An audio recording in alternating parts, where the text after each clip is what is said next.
newspapers, Hindi and English versions, under Article 281 of the Constitution, report for 2026 to 2031, Volume 1, main report of the 16th Finance Commission.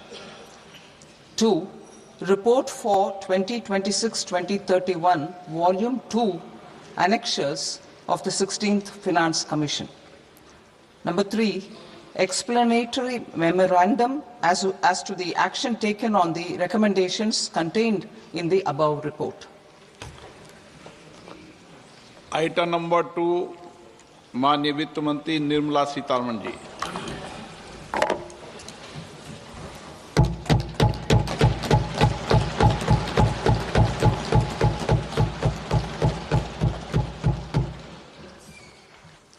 Honorable Speaker, sir, on the sacred occasion of Magh Purnima and the birth anniversary of Guru Ravidas, I present the budget for the year 2026-2027. Since we assumed office 12 years ago, India's economic trajectory has been marked by stability, fiscal discipline, sustained growth, and moderate inflation. This is the result of conscious choices we have made, even in times heightened uncertainty and disruption. Our government, led by Honorable Prime Minister Modi, has decisively and consistently chosen action over ambivalence, reform over rhetoric, and people over populism. We have pursued far-reaching structural reforms, fiscal prudence and monetary stability, whilst maintaining a strong thrust on public investment. Keeping Atmanirbharta as a lodestar, we have built domestic manufacturing capacity, energy security, and reduced critical import dependencies.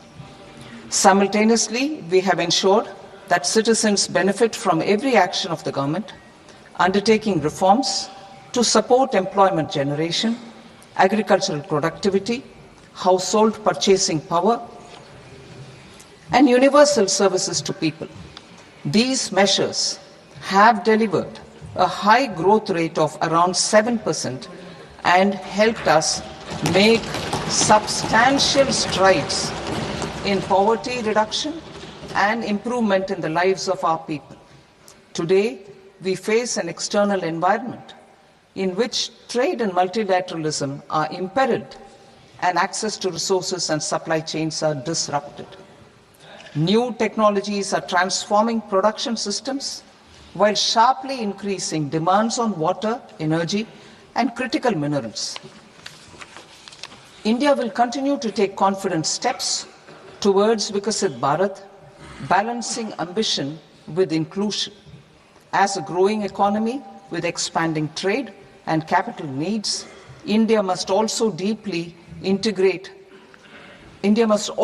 remain deeply integrated with global markets, exporting more and attracting stable long-term investment.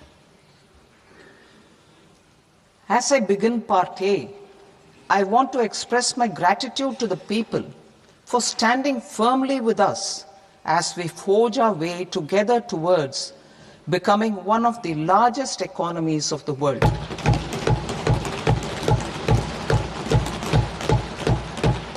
Our aim is to transform aspiration into achievement and potential into performance as we ensure that the dividends of growth reach every farmer, the scheduled caste, the scheduled tribes, the nomads, the youth, the poor, and the women.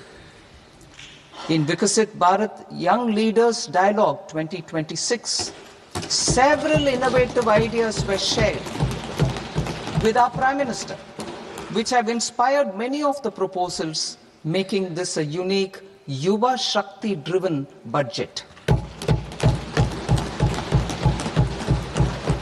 Our government's sankalp is to focus on our poor, underprivileged, and the disadvantaged. To deliver on this sankalp, and given that this is the first budget prepared in Kartavya Bhavan, we are inspired by three kartavya. Our first kartavya is to accelerate and sustain economic growth by enhancing productivity and competitiveness and building resilience to volatile global dynamics.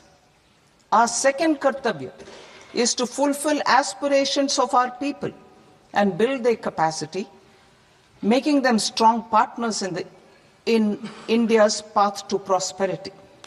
Our third kartavya, aligned with our vision of Sabka Saath, Sabka Vikas, is to ensure that every family, community, region, and sector has access to resources, amenities, and opportunities for meaningful participation. This threefold approach requires a supportive ecosystem.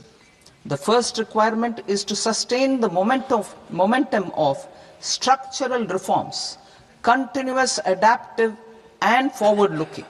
Second, a robust and resilient financial sector is central to mobilizing savings, allocating capital efficiently, and managing risks.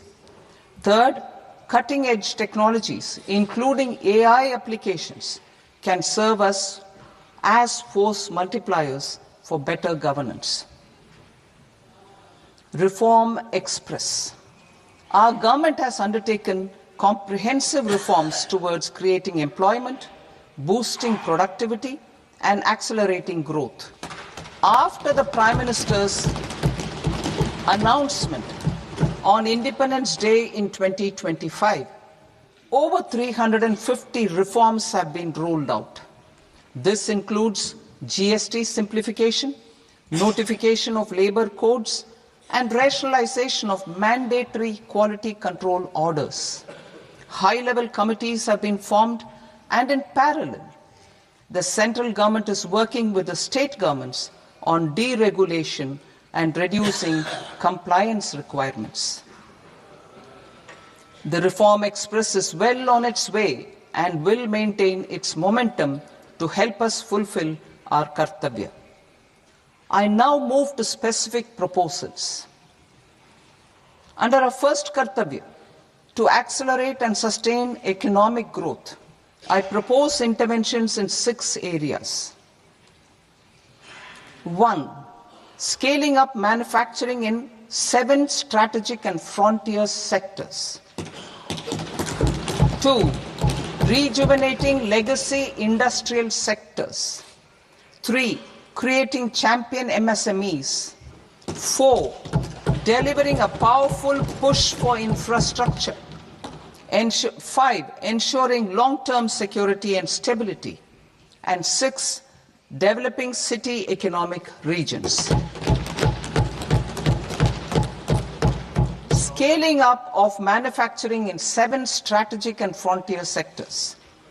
Biopharma Shakti, meaning biopharma strategy for health advancement through knowledge, technology, and innovation. India's disease burden is observed to be shifting towards non-communicable diseases like diabetes, cancer, and autoimmune disorders. Biologic medicines are key to longevity and quality of life at affordable costs. To develop India as a global biopharma manufacturing hub,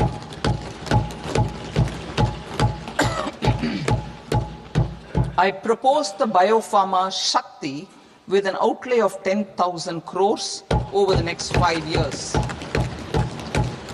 This will build the ecosystem for domestic production of biologics and biosimilars. The strategy will include a biopharma-focused network with 3 new national institutes of pharmaceutical education and research, popularly known as NIPERs, and upgrading 7 existing ones. It will also create a network of 1,000 accredited India clinical trials sites. We propose to strengthen the Central Drug Standard Control Organization to meet global standards and approved timeframes through an and approval timeframes through a dedicated scientific review cadre and specialists. India's Semiconductor Mission 1.0 expanded India's semiconductor sector capabilities. Building on this, we will launch ISM 2.0 to produce equipment and materials, design full-stack Indian IP, and fortify supply chains. We will also focus on industry-led research and training centers to develop technology and skilled workforce. The Electronics Components Manufacturing Scheme, launched in April 2025 with an outlay of 22,919 crores, already has investment commitments at double the targets. We propose to increase the outlay to 40,000 crores to capitalize on this momentum.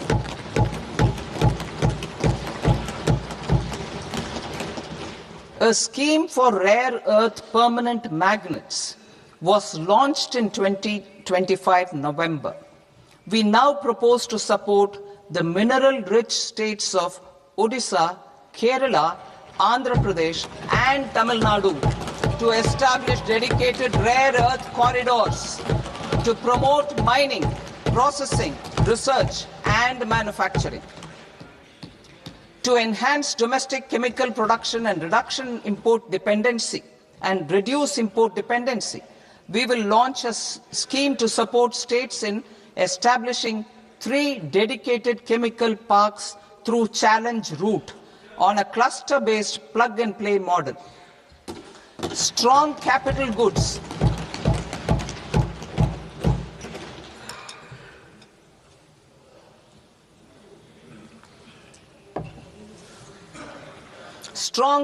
goods capability is a determinant of productivity and quality across different sectors. Towards building this capacity, I propose the following. High-tech tool rooms will be established by central public sector enterprises at 2 locations as digitally enabled automated service bureaus that locally design, test, and manufacture high-precision components at scale and at lower cost. 2.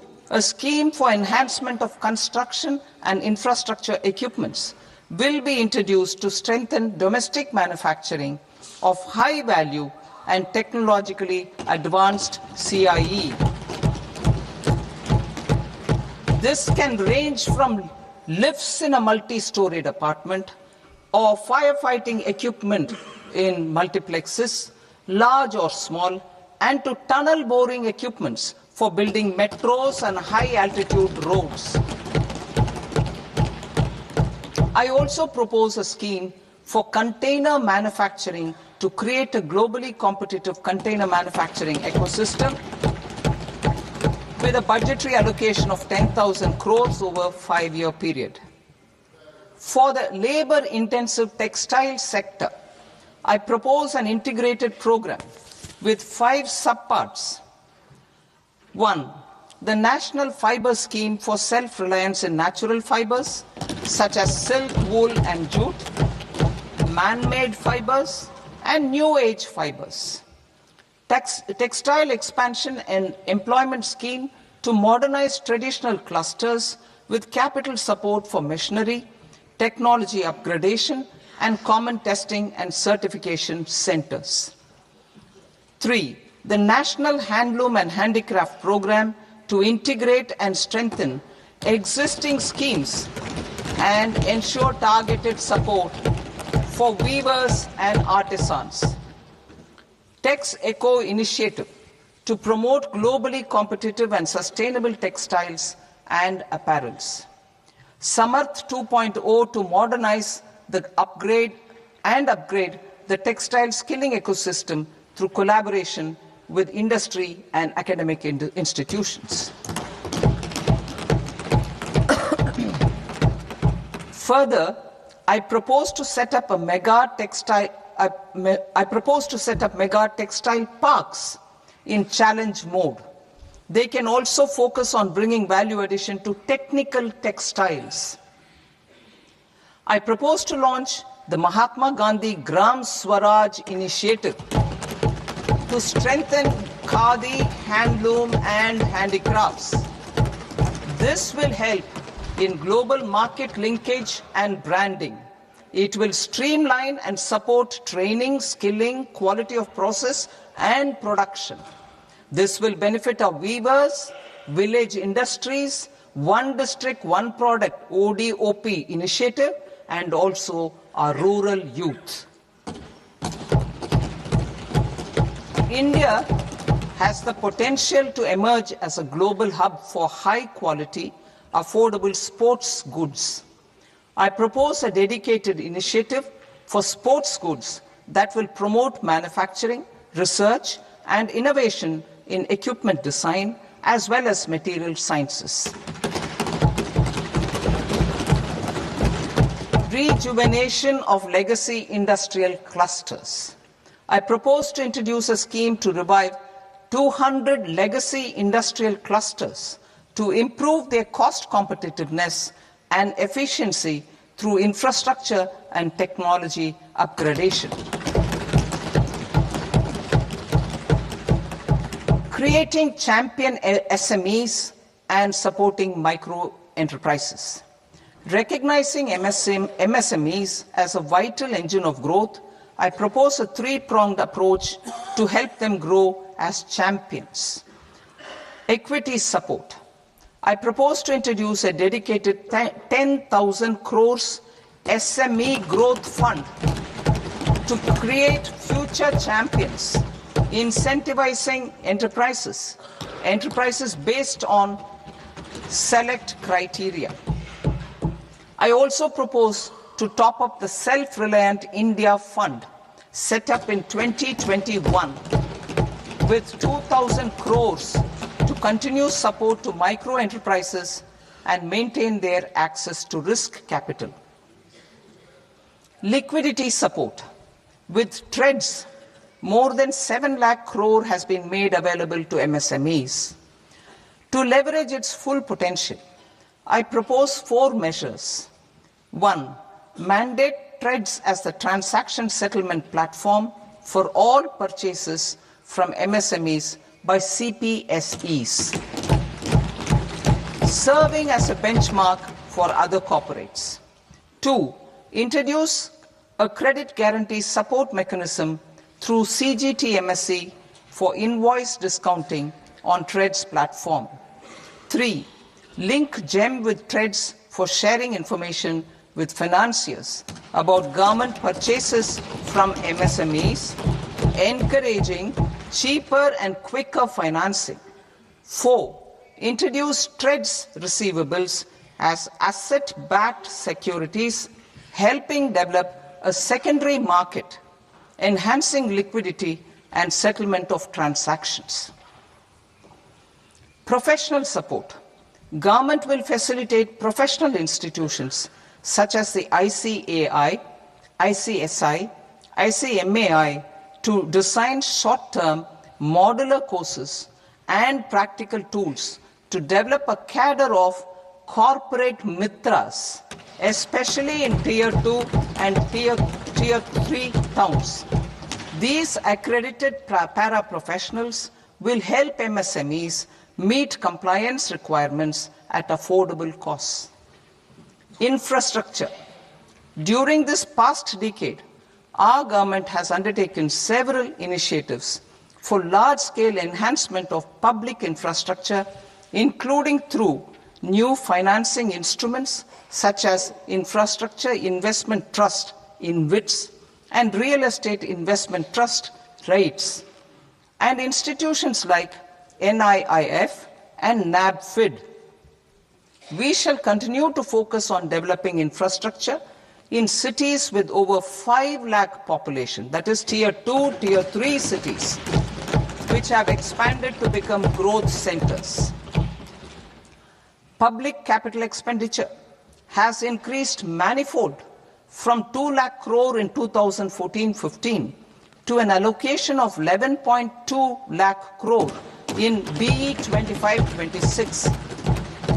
In this coming year, that is financial year 2026-27, I propose to increase it to 12.2 lakh crores to continue the momentum. To strengthen the confidence of private developers regarding risks during infrastructure development and construction phase, I propose to set up an infrastructure risk guarantee fund to provide prudentially calibrated partial credit guarantee to lenders. Over the years, REITs have emerged as a successful instrument for asset monetization. I propose to accelerate recycling of significant real estate assets of the CPSEs through the setting up of dedicated REITs. To promote environmentally sustainable movement of cargo, I propose to 1. Establish new dedicated freight corridors connecting Dankuni in the east to Surat in the west. Operationalize 20 new national waterways over the next 5 years, starting with National Waterways 5 in Orissa to connect mineral-rich areas of Talcher and Angul and industrial centers like Kalinga Nagar to the ports of Paradeep and Dhamra. Training institutes will be set up as regional centers of excellence for development of required manpower for these waterways. This will benefit youth in the entire stretch of the waterways to train and acquire skills. Further, a ship repair ecosystem catering to inland waterways will also be set up at Varanasi and Patna. And C, launch a coastal cargo promotion scheme for incentivizing a modal shift from rail to road to increase the share of inland waterways and coastal shipping from 6% to 12% by 2047. To enhance last mile and remote connectivity and promote tourism, I propose to give incentives to indigenize manufacturing of seaplanes. A seaplane VGF scheme will be also introduced to provide support for operations. Carbon capture, utilization and storage. Aligning with the roadmap launched in December 2025, the carbon capture, utilization and storage technologies at scale will achieve higher readiness and in end-use application across 5 industrial sectors, including power, steel, cement, refineries, and chemicals. An outlay of 20,000 crore is proposed over the next 5 years for this purpose. City economic regions. Cities are India's engines of growth, innovation, and opportunities. We shall now focus on Tier 2, Tier 3 cities, and even temple towns, which need modern infrastructure and basic amenities. This budget aims to further amplify the potential of cities to deliver the economic power of agglomerations by mapping city economic regions based on their specific growth drivers. An allocation of 5,000 crore per CER over 5 years is proposed for implementing their plans through a challenge mode with a reform-cum-result-based financing mechanism. In order to promote environmentally sustainable passenger systems, we will develop 7 high-speed rail corridors between cities as growth connectors, namely Mumbai to Pune, Pune to Hyderabad, Hyderabad to Bengaluru, Hyderabad to Chennai, Chennai to Bengaluru, Delhi to Varanasi, Varanasi to Siliguri.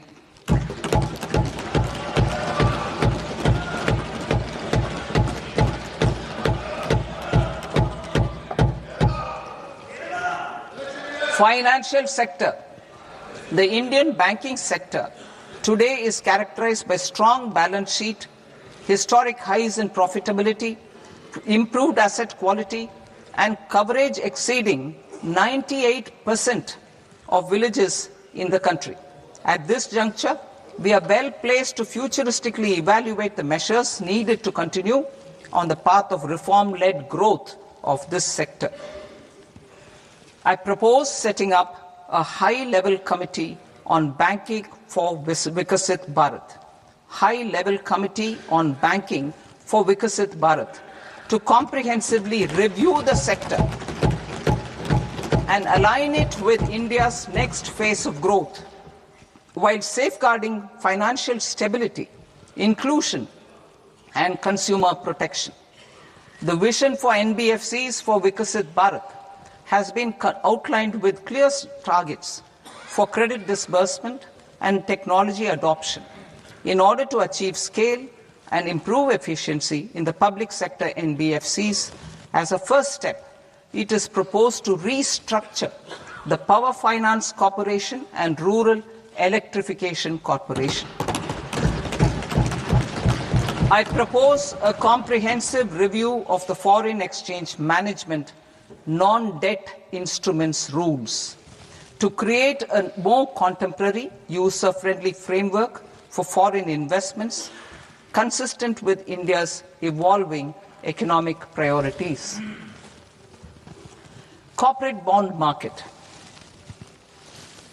I propose to introduce a market-making framework with suitable access to funds and derivatives on corporate bond indices.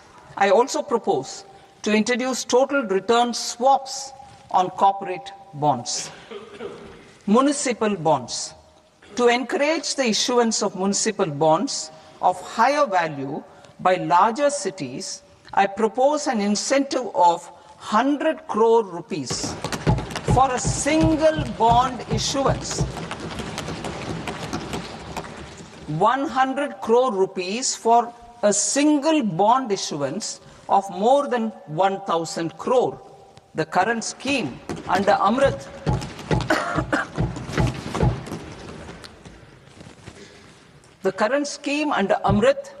which incentivizes issuances up to 200 crores only, will also continue to support smaller and medium towns. That will also continue to support the smaller and medium towns. Ease of doing business.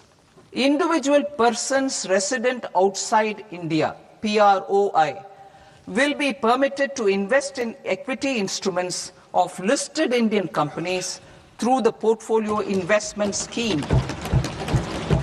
It is also proposed to increase the investment limit for an individual PROI under the scheme from 5% to 10%, with an overall investment limit for all individual PROIs to 24% from the current 10%.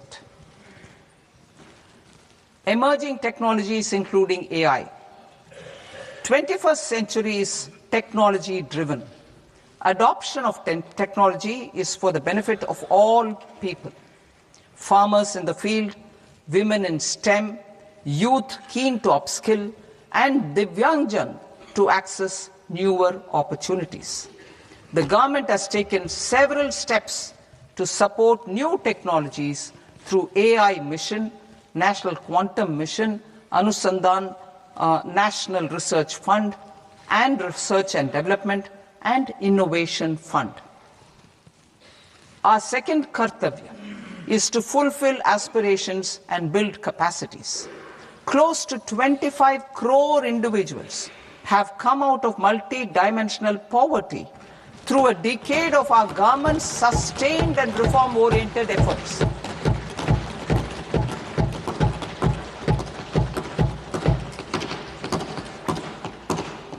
Our government has therefore decided to place a renewed emphasis on the service sector to provide a pathway to fulfilling aspirations of a youthful India with the following measures. I propose to set up a high-powered education to employment and enterprises standing committee to recommend measures that focus on services sector as a core driver of Vikasit Bharat. This will make us a global leader in services with a 10% global share by 2047. The committee will prioritize areas to optimize the potential for growth, employment, and exports. They will also assess the impact of emerging technologies, including AI, on jobs and skill requirements and propose measures thereof. To create a range of skilled career pathways, a new range of skilled career pathways for our youth, I propose interventions in the following sectors. Health. Existing institutions for allied health professionals will be upgraded and new AHP institutions established in private and government sectors.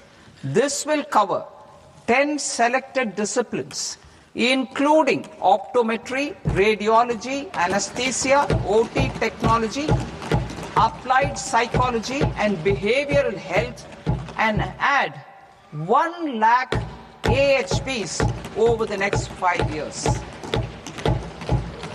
A strong care system covering geriatric and allied care services will be built. A variety of NSQF aligned programs will be developed to train multi-skilled caregivers, combining core care and allied skills such as wellness, yoga, and operation of medical assistive devices. In the coming year, 1.5 lakh caregivers will be trained.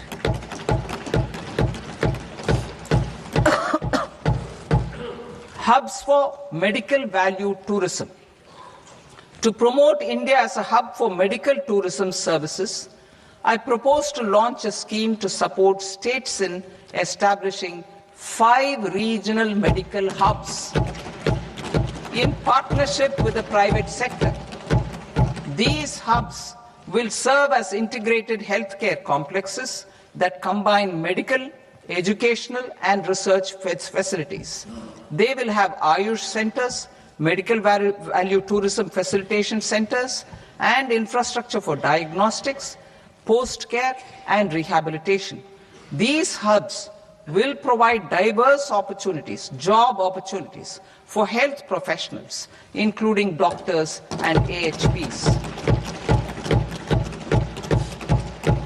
Ancient Indian yoga, already respected in several parts of the world, was given a mass global recognition when Honorable Prime Minister took it to the UN. Post-COVID, Ayurveda gained a similar global acceptance and recognition. Exporting quality Ayurveda products helps farmers who grow the herbs and youth who process the products. To meet growing global demand, a few more steps are being taken. I propose to 1. Set up 3 new All India Institutes of Ayurveda. 2. Upgrade Ayush pharmacies and drug testing labs for higher standards of certification ecosystem and make available more skilled personnel. 3. Upgrade the WHO Global Traditional Medicine Center in Jamnagar to bolster evidence-based research, training, and awareness for traditional medicine. Animal husbandry. Livestock contributes to close to 16% of farm income, including of poor and marginal households. To scale up availability of veterinary professionals by more than 20,000, I propose to roll out a loan-linked capital subsidy support scheme for establishment of veterinary and para-veterinary colleges, veterinary hospitals, diagnostic laboratories, and breeding facilities in private sector. Collaboration between Indian and foreign institutions will also be facilitated. Orange economy. India's animation, visual effects, gaming and comics sector, AVGC sector, is a growing industry projected to require 2 million professionals by 2030. I propose to support the Indian Institute of Creative Technologies, Mumbai, in setting up AVGC content creator labs in 15,000 secondary schools all over the country and 500 colleges. The Indian design industry is expanding rapidly, and yet there is a shortage of Indian designers. I propose to establish, through Challenge Route, a new National Institute of Design to boost design education and development in the eastern region of India. Education. Our government will support states through Challenge Route in creating 5 university townships in the vicinity of major industrial and logistics corridors. These planned academic zones will host multiple universities, colleges, and research institutions, skill centers, and residential complexes. In higher education, STEM institutions, prolonged hours of study and laboratory work pose some challenges for girl students. Through VGF, Viability Gap Funding and capital support, one girls' hostel will be established in every district.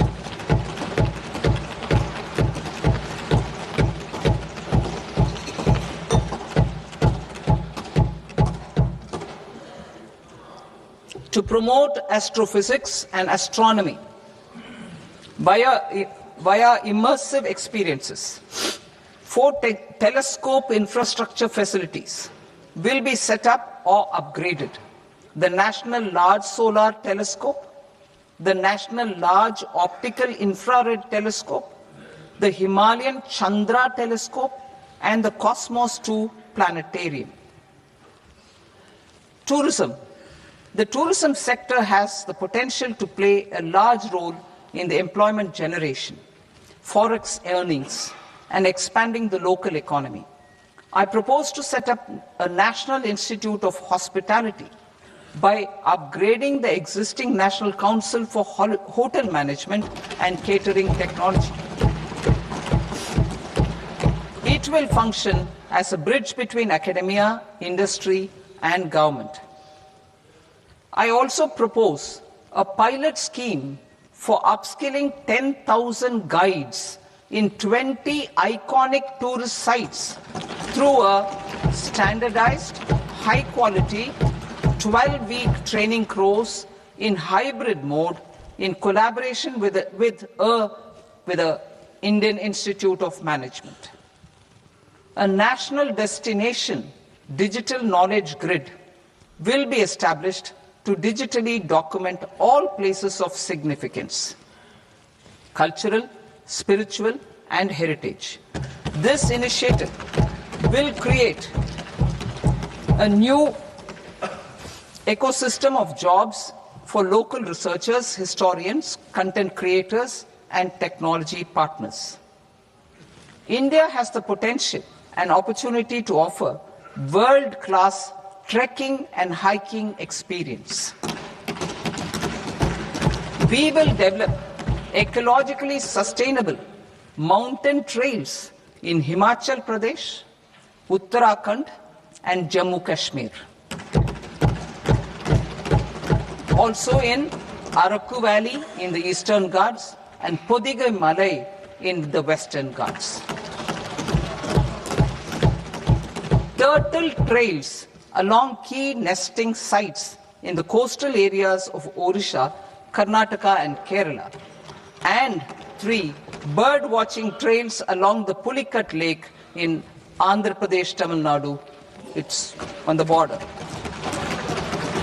Under the visionary leadership of Honorable Prime Minister, we established the International Big Cat Alliance in 2024. This year, India is hosting the first ever global Big Cat Summit, where heads of governments and ministers from 95 range countries will deliberate on collective strategies for conservation. Heritage and culture tourism. I propose to develop 15 archaeological sites, including Lothal, Dolavira, Rakhigarhi, Adichanallur, Sarnath, Hastinapur, and Leh Palace into vibrant experiential cultural destinations. Excavated landscapes will be open to the public through curated walkways. Immersive storytelling skills and technologies will be introduced to help conservation labs, interpretation centers, and guides. The sports sector provides multiple means of employment, skilling, and job opportunities. Taking forward the systematic nurturing of sports talent, which is set in motion through the Khelo India program earlier, I propose to launch a Khelo India mission to transform the sports sector over the next decade. The mission will facilitate an integrated talent development pathway supported by training centers, which are foundational, intermediate, and elite levels. B, systematic development of coaches and support staff. C, integration of sports science and technology. D, competitions and leagues to promote sports culture and provide platforms. And E, development of sports infrastructure for training and competition. Our third Kartavya aligns with our vision of Sabka Saath, Sabka Vikas towards Vikasit Bharat. This requires targeted efforts for 1. Increasing farmer incomes through productivity enhancement and entrepreneurship, with special attention to small and marginal farmers.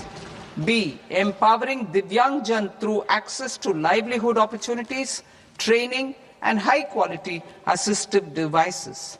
C. Empowering the vulnerable to access mental health and trauma care. D. Focus on the Purvodaya states and the Northeast region to accelerate development and employment opportunities. Fisheries. We will undertake initiatives for integrated development of 500 reservoirs and Amrit Sarovars. 2. Strengthen the fisheries value chain in coastal areas and enable market linkages involving startups and women-led groups together with fish farmer producer organizations. Animal husbandry.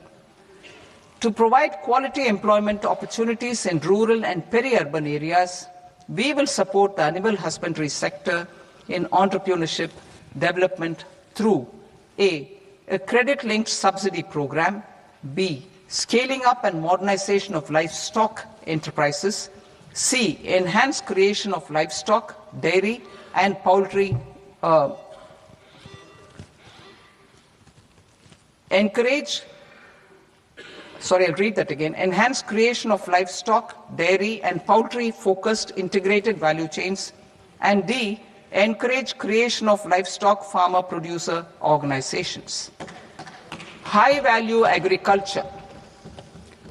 To diversify farm outputs, increase productivity, enhance farmers' incomes, and create new employment opportunities, we will support high-value crops such as coconut, sandalwood, cocoa, cashew in the coastal areas, agar trees in northeast, and nuts such as almonds, walnuts, and pine nuts in our hilly regions. All of them will be supported. India is the world's largest producer of coconuts. About 30 million people, including nearly 10 million farmers, depend on coconuts for their livelihood.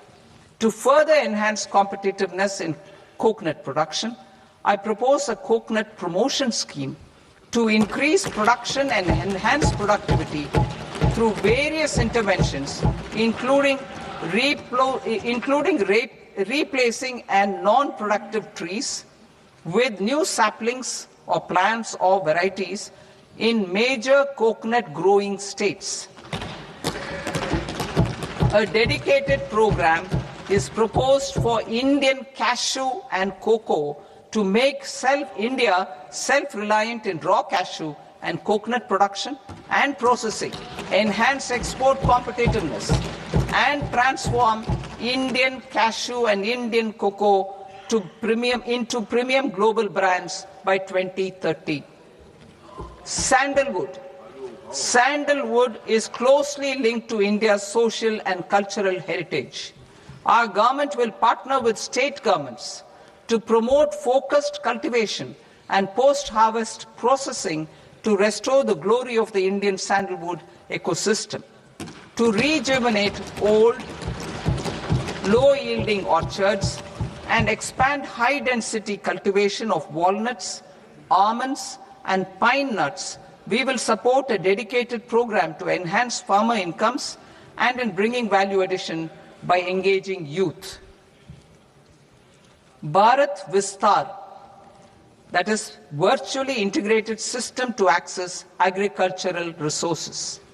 I propose to launch Bharat Vistar, a multilingual AI tool that shall integrate the AgriStack portals and the ICAR package on agricultural practices with AI systems. This will enhance farm productivity, enable better decisions for farmers, and reduce risk by providing customized advisory support. She Marts for rural women-led enterprises. Building on the success of Lakpati Didi program, I propose to help women take the next step from credit-linked livelihoods to being owners of enterprises. Self-help entrepreneur, She Marts will be set up as community-owned retail outlets within the cluster-level federations through enhanced and innovative financing instruments. Empowering Divyangjan. Divyangjan Kaushal Yojana.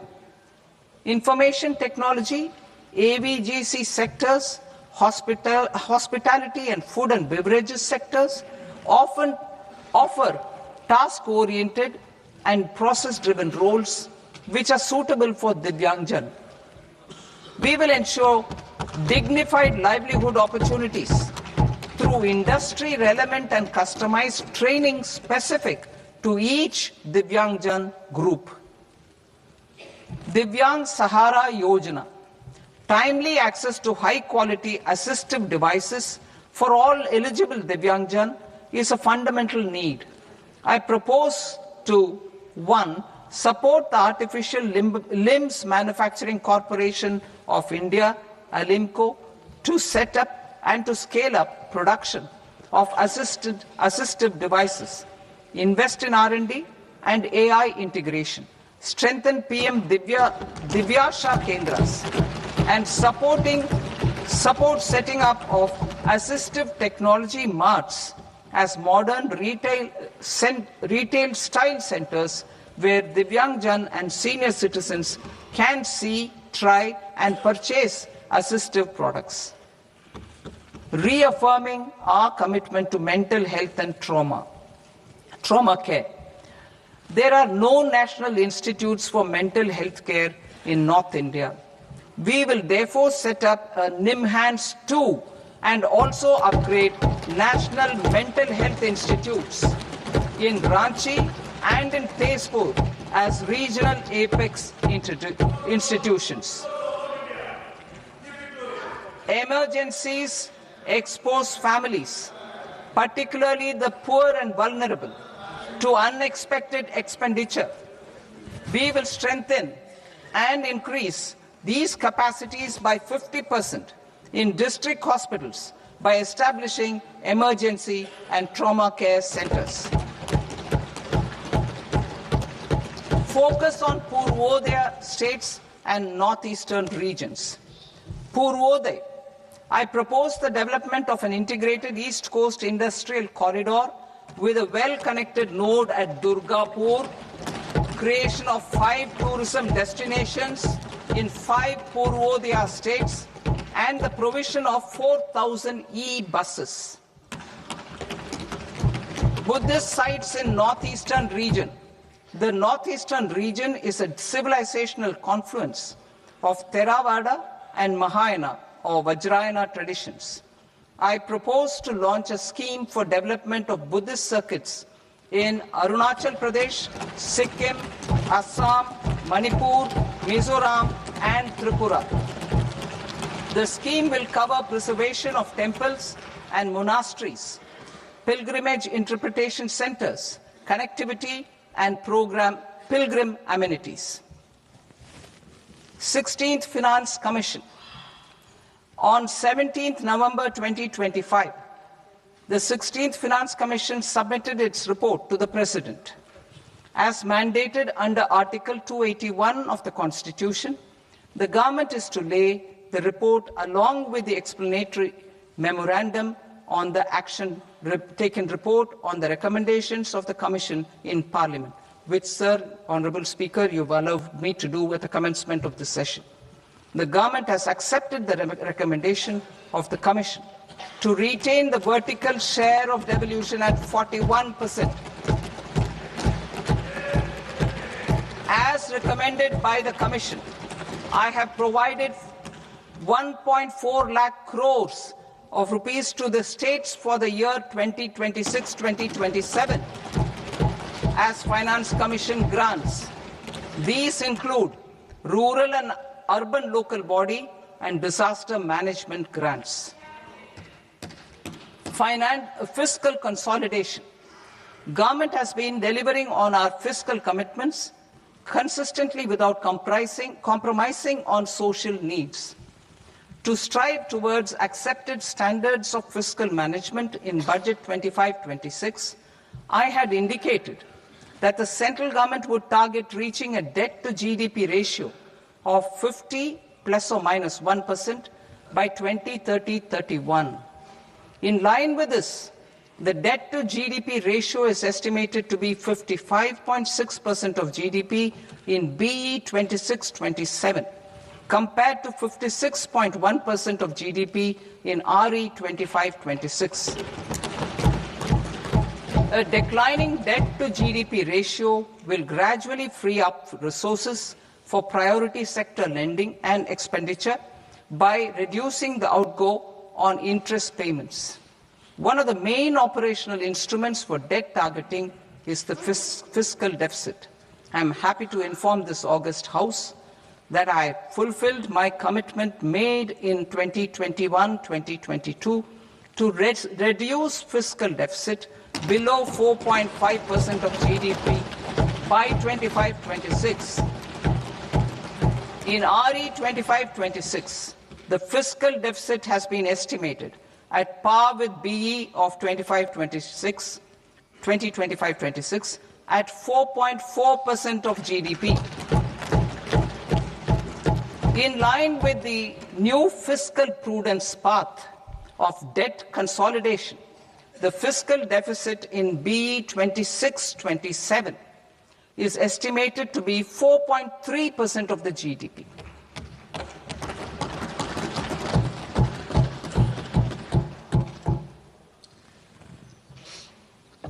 The revised estimates of the non-debt receipts are 34 lakh crore rupees, of which the centre's net tax receipts are 26.7 lakh crore. The revised estimate of the total expenditure is 49.6 lakh crore rupees, of which the capital expenditure is about 11 lakh crores. Budget estimates 2026 to 2027. Coming to 26-27, the non-debt receipts and the total expenditure are estimated as 36.5 lakh crore and 53.5 lakh crore respectively. The centre's net tax receipts are estimated at 28.7 lakh crore rupees. To finance the fiscal deficit, the net market borrowings from dated securities are estimated at 11.7 lakh crore rupees. The balance financing is expected to come from small savings and other sources. The gross market borrowings are estimated at 17.2 lakh crore rupees. I'll now move to Part B. Part B, direct taxes.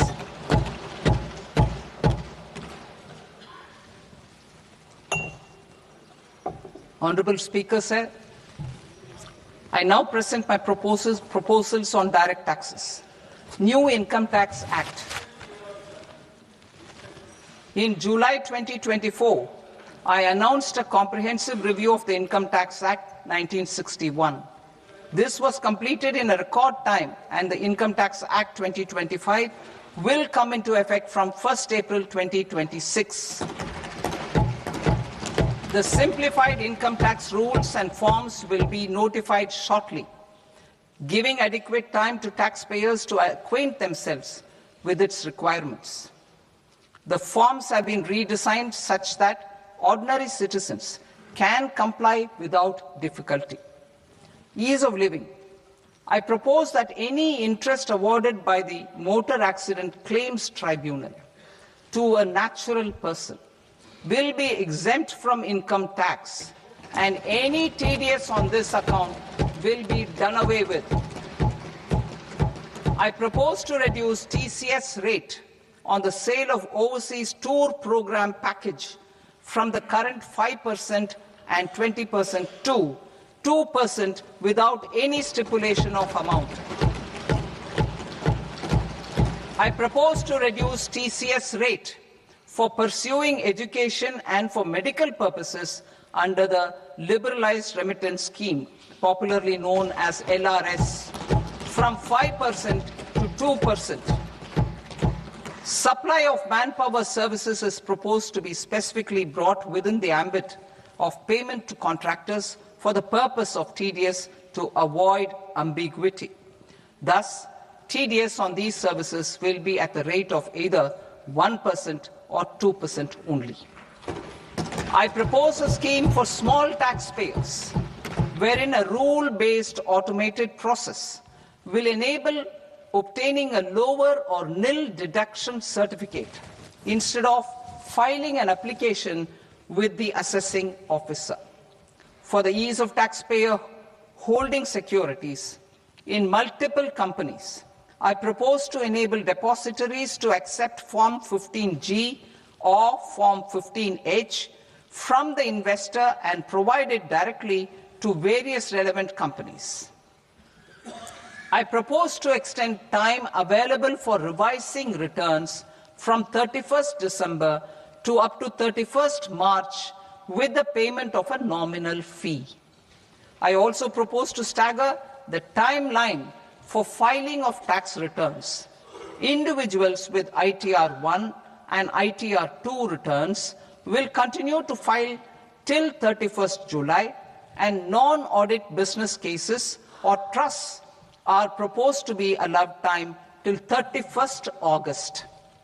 TDS on sale of immovable property by a non-resident is proposed to be deducted and deposited through resident buyers and his or her PAN-based challan instead of requiring a TAN, which is a temporary accounting number. To address practical issues of small taxpayers like students, young professionals, tech employees, relocated NRIs, and such others, I propose to introduce a one-time 6-month foreign asset disclosure scheme for these taxpayers to disclose income or assets below a certain size. This scheme would be applicable for two categories of taxpayers, namely, A, who did not disclose their overseas income or assets, and B, who disclosed their overseas income and or paid due tax but could not declare the asset acquired. For category A, the limit of undisclosed income or asset is proposed to be up to 1 crore rupees. They need to pay 30% of fair market value of asset or 30% of undisclosed income as tax, and 30% as additional income tax in lieu of penalty, and would thereby get immunity from prosecution. For category B, asset value is proposed to be up to 5 crore rupees. Here, immunity from both penalty and prosecution will be available with a payment of fee of 1 lakh rupees. Rationalizing penalty and prosecution. Multiplicity of proceedings are hindrance to the ease of doing business. I propose to integrate assessment and penalty proceedings by way of a common order for both. There will be no interest liability on the taxpayer on the penalty amount for the period of appeal before the first appellate authority, irrespective of the outcome of appeal process. Further, quantum of prepayment is being reduced from 20% to 10% and will continue to be calculated only on core tax demand.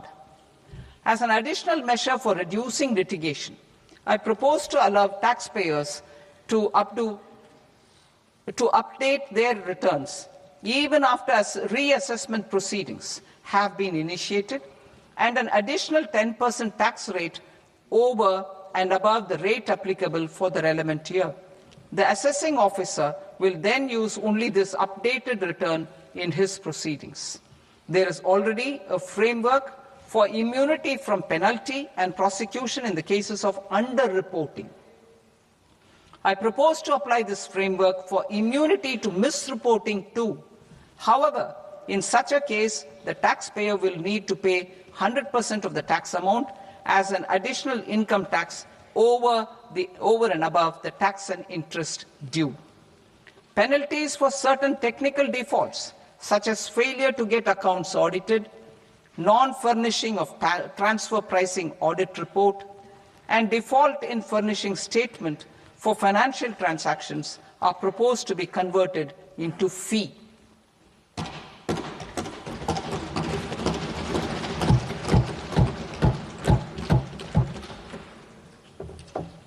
I propose to rationalize prosecution framework under Income Tax Act while maintaining a careful balance for deterrence in some serious offence. Non-production of books of account and documents and requirement of TDS payment where payment is made in kind are being decriminalized. Further, minor offences will attract fine only. The remaining prosecutions will be graded commensurate with the quantum of offence. They will entail only simple imprisonment with maximum imprisonment reduced to 2 years and power to courts to convert even those into fines. There is no penalty. There is no penalty presently for non-disclosure of non-immovable foreign assets with aggregate value less than 20 lakh rupees. I propose to also provide them with immunity from prosecution with retrospective effect from 1/10/2024.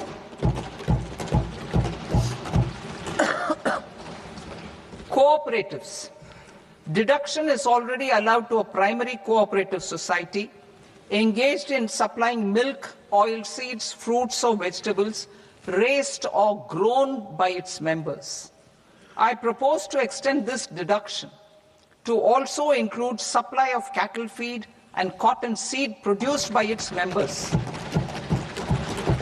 I propose to allow inter-cooperative society dividend income as deduction under the new tax regime to the extent it is further distributed to its members.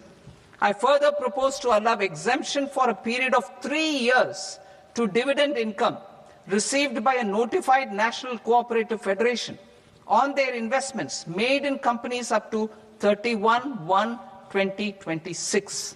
This exemption would be allowed only for dividends further distributed to its member cooperatives. Supporting IT sector as India's growth engine. India is a global leader in software development services, IT-enabled services, knowledge process outsourcing services, and contract R&D services. Relating to software development, These businesses and their segments are quite interconnected with each other.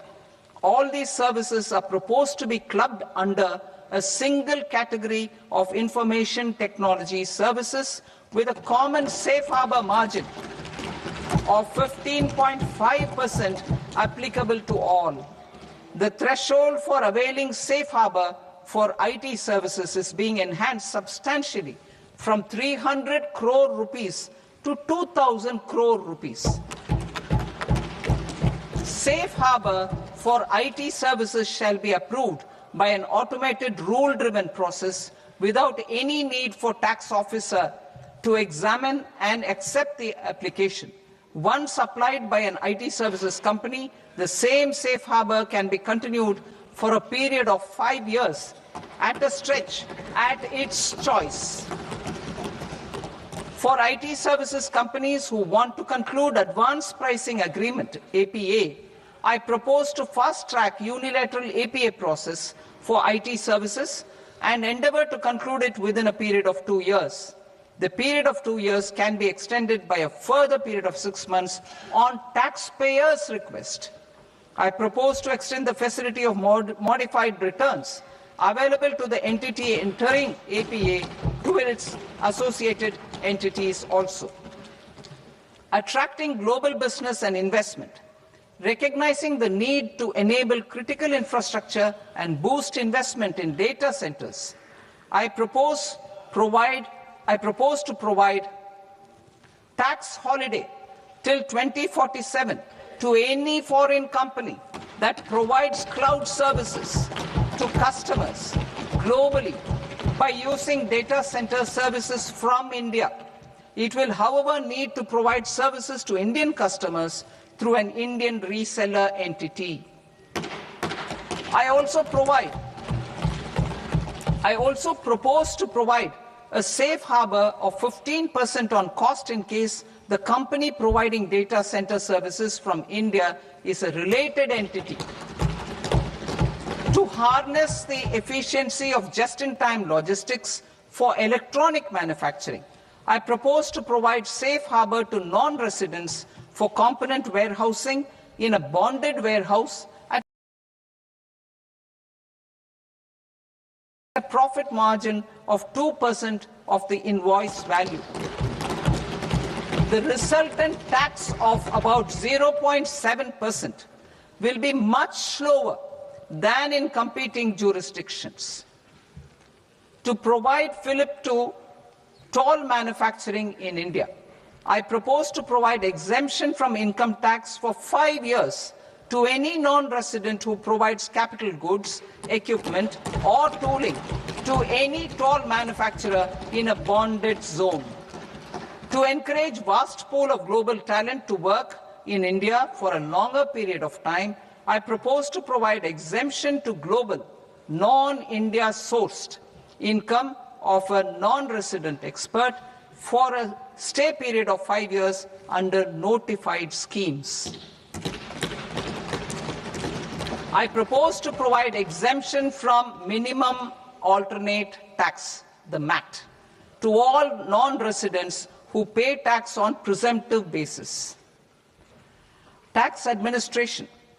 I propose to constitute a joint committee of Ministry of Corporate Affairs and Central Board of Direct Taxes for incorporating the requirements of income computation and disclosure standards, the ICDS, in the Indian Accounting Standards, IND-AS itself.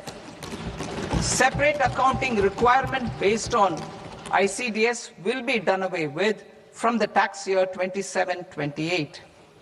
To support Prime Minister Modi's vision of homegrown accounting and advisory firms to become global leaders, I propose to rationalize the definition of accountant for the purposes of safe harbor rules. Other tax proposals. Change in taxation of buyback was brought in to address the improper use of buyback route by promoters. In the interest of minority shareholders, I propose to tax buyback for all types of shareholders as capital gains. However, to disincentivize misuse of tax arbitrage, promoters will pay an additional buyback tax. This will make effective tax 22% for corporate promoters. For non-corporate promoters, the effective tax will be 30%. TCS rate for sellers of specific goods, namely alcoholic liquor, scrap, and minerals, will be rationalized to 2%, and that on tendu leaves will be reduced from 5% to 2%. I propose to raise the STT on futures to 0.05% from the present 0.02%.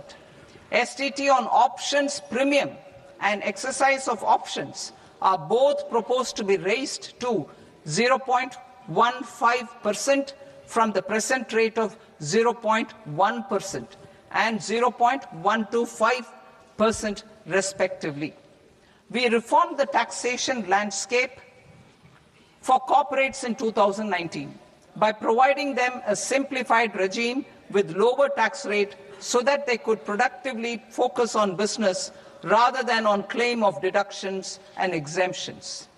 To encourage companies to shift to the new regime, set-off of brought forward MAT credit, minimum alternate tax credit, is proposed to be allowed to companies only in the new regime. Set-off using available MAT credit is proposed to be allowed to an extent of 1/4 of the tax liability in the new regime. MAT is proposed to be made final tax, so there will be no further credit accumulation from 1st April 2026. In line with this change, the rate of final tax is being reduced to 14% from the current MAT rate of 15%. The brought forward MAT credit of taxpayers accumulated till 30th March 2026 will continue to be available to them for set-off as above. Indirect taxes. I shall now take up proposals related to indirect taxes. My proposals for customs and central excise aim to further simplify the tariff structure, support domestic manufacturing, promote export competitiveness, and correct inversion in duty. To continue weeding out long-continuing customs duty exemptions, I propose to remove certain exemptions on items which are being manufactured in India or where the imports are negligible. Similarly, to further simplify the process of ascertaining the rate of duty applicable on a particular item, I propose to incorporate certain effective rates in various customs notifications to the tariff schedule itself. I shall now take up sector-specific proposals. Promotion of exports of marine, leather, and textile products.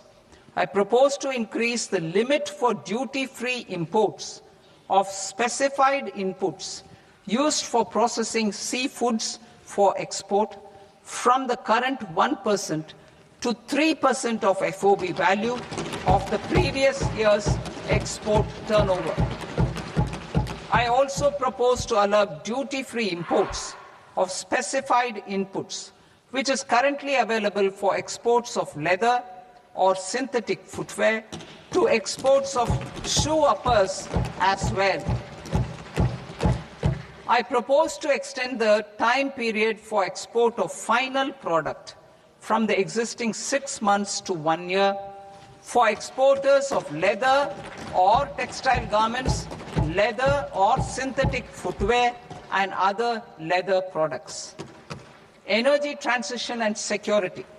I propose to extend the basic customs duty exemption given to capital goods used for manufacturing lithium-ion cells for batteries to those used for manufacturing lithium-ion cells for battery energy storage systems also. I propose to exempt basic customs duty on import of sodium antimonate for use in manufacture of solar glass. Nuclear power.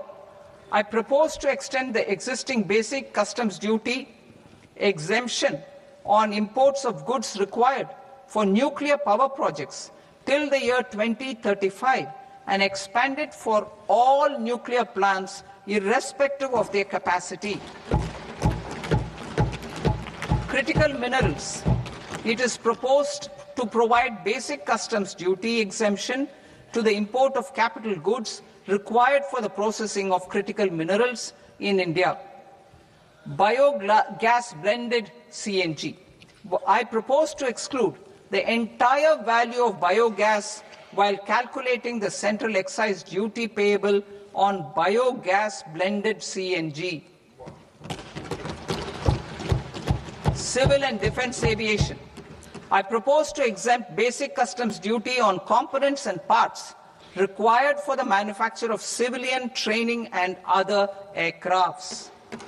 It is proposed to exempt basic customs duty on raw materials imported for the manufacture of parts of aircraft to be used in maintenance, repair, or overall requirements by units in the defense sector. Electronics.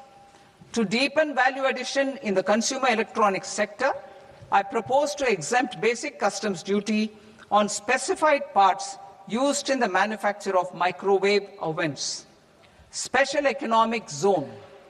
To address the concerns arising about utilization of capacity by manufacturing units in the special economic zones due to global trade disruptions, I propose as a special one-time measure to facilitate sales by eligible manufacturing units in SEZs to the domestic tariff area at concessional rates of duty.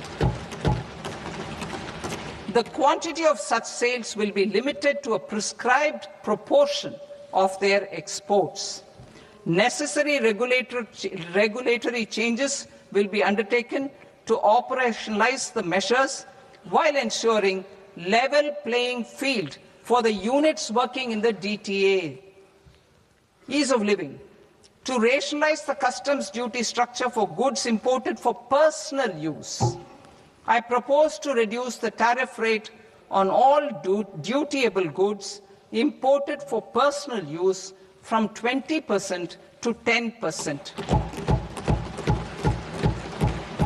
To provide relief to patients, particularly those suffering from cancer, I propose to exempt basic customs duty on 17 drugs or medicines. I propose also to add 7 more rare diseases for the purposes of exempting import duties on personal imports of drugs, medicines, and food for special medical purposes used in their treatment. Customs process. India's role and share in the global trade is poised for a major leap in line with our ambition and journey towards Vikasit Bharat. In this regard, I propose many measures for custom processes to have minimal intervention for smoother and faster movement of goods and greater certainty to the trade. Trust-based systems. I propose to enhance duty deferral period for Tier 2 and Tier 3 authorized economic operators, known as AEOs, from 15 days to 30 days. I propose to provide eligible manufacturer importers the same duty deferral facility. This should encourage them to get themselves accredited as a full-fledged Tier 3 AEO in due course. To provide greater certainty and for better business planning, I propose to extend validity period of advance ruling binding on customs from the present 3 years to 5 years. In the spirit of the whole of government approach,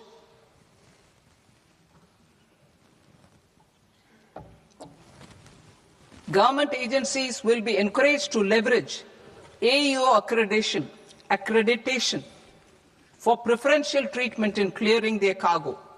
Regular importers with trusted, long-standing supply chains will be recognized in the risk system so that the need for verification of their cargo every time can be minimized. Export cargo using electronic sealing. Export cargo using electronic sealing will be provided through clearance from the factory premises to the ship.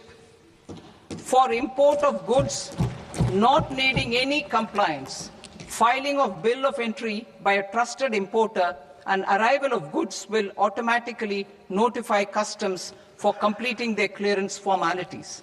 This will enable goods to be released immediately on arrival.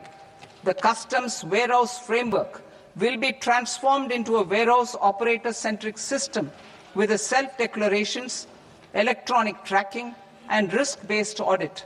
These reforms will move away from the current system of officer-dependent approvals and reduce transaction delays and compliance costs. Ease of doing business. Approvals required for cargo clearance from various government agencies will be seamlessly processed through a single and interconnected digital window by the end of the financial year. Processes involved in clearance of food, drugs, plant, and animal and wildlife products, accounting for about 70% of interdicted cargo, will be operationalized on this system by April 2026 itself. For goods not having any compliance requirement, clearance will be done by customs immediately after online registration is completed by the importer, subject to the payment of duty. Customs integrated system will be rolled out in 2 years as a single integrated and scalable platform for all customs processes. Utilization of non-intrusive scanning with advanced imaging and AI technology for risk assessment will be expanded in a phased manner with the objective to scan every container across all the major ports. New export opportunities to support Indian fishermen to fully harness the economic value of marine resources beyond our territorial waters. The following measures will be taken. A. Fish catch by an Indian fishing vessel in exclusive economic zone or on the high seas will be made free of duty. Landing of such fish on foreign port will be treated as export of goods. Safeguards will be put in place to prevent misuse during fish catch, transit, or transshipment. To support aspirations of India's small businesses, artisans, and startups to access global markets through e-commerce, I am pleased to announce complete removal of the current value cap of 10 lakh rupees per consignment on courier exports. In addition, handling of rejected and returned consignments will be improved with effective use of technology for identifying such consignments. I propose to revise provisions governing baggage clearance during international travel to address genuine concerns of passengers. The revised rules will enhance duty-free allowances in line with the present-day travel realities and provide clarity in temporary carriage of goods brought in or taken out. There are honest taxpayers who are willing to settle disputes by paying all their dues, but they get deterred due to negative connotation associated with penalty.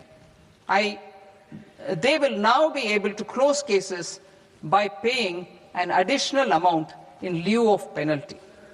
Honorable Speaker, sir, with this, I commend the budget to this august House. Jai Hind.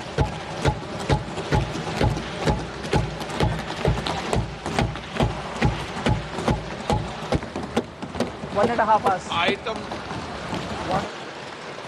Item number 3 माननीय वित्त मंत्री जी।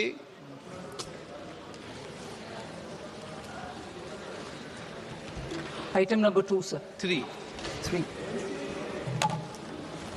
Sir, with your permission, I rise to lay on the table of the the following statements under Section 3, 1 of the Fiscal Responsibility and Budget Management Act of 2003, medium-term fiscal policy cum fiscal policy strategy statement, and macroeconomic framework statement. Item number 4 माननीय वित्त मंत्री जी।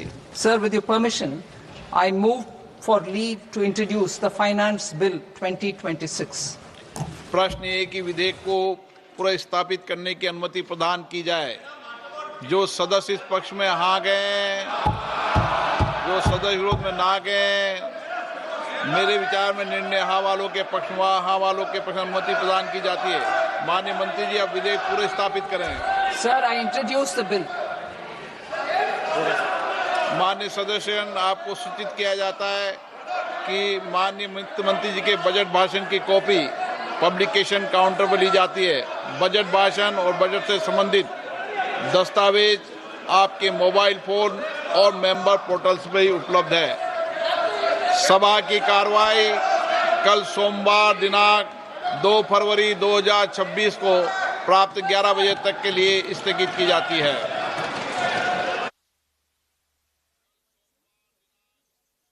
पेश कर दिया है वित्त मंत्री निर्मला सीतारमण ने। करीब 1 घंटे 26 मिनट तक उनका ये बजट भाषण चला, लेकिन जितना इस बजट को हमने देखा है, आम आदमी की उम्मीदों को इस बजट के बाद थोड़ा झटका जरूर लगा है, क्योंकि लोग उम्मीद लगाए बैठे थे खासतौर पर कि टैक्स स्लैब में किसी तरह के चेंजेस होंगे, और अगर बहुत ज्यादा चेंजेस नहीं होते हैं तो एक स्टैंडर्ड डिडक्शन का फायदा शायद जो एक जनरल कैटेगरी है उसको मिल सकता है। लेकिन न टैक्स स्लैब में किसी तरह का कोई बदलाव किया गया, न स्टैंडर्ड डिडक्शन किया गया, यानी कि एज इट इज रखा गया है टैक्स को। क्योंकि देखिए, बजट में जो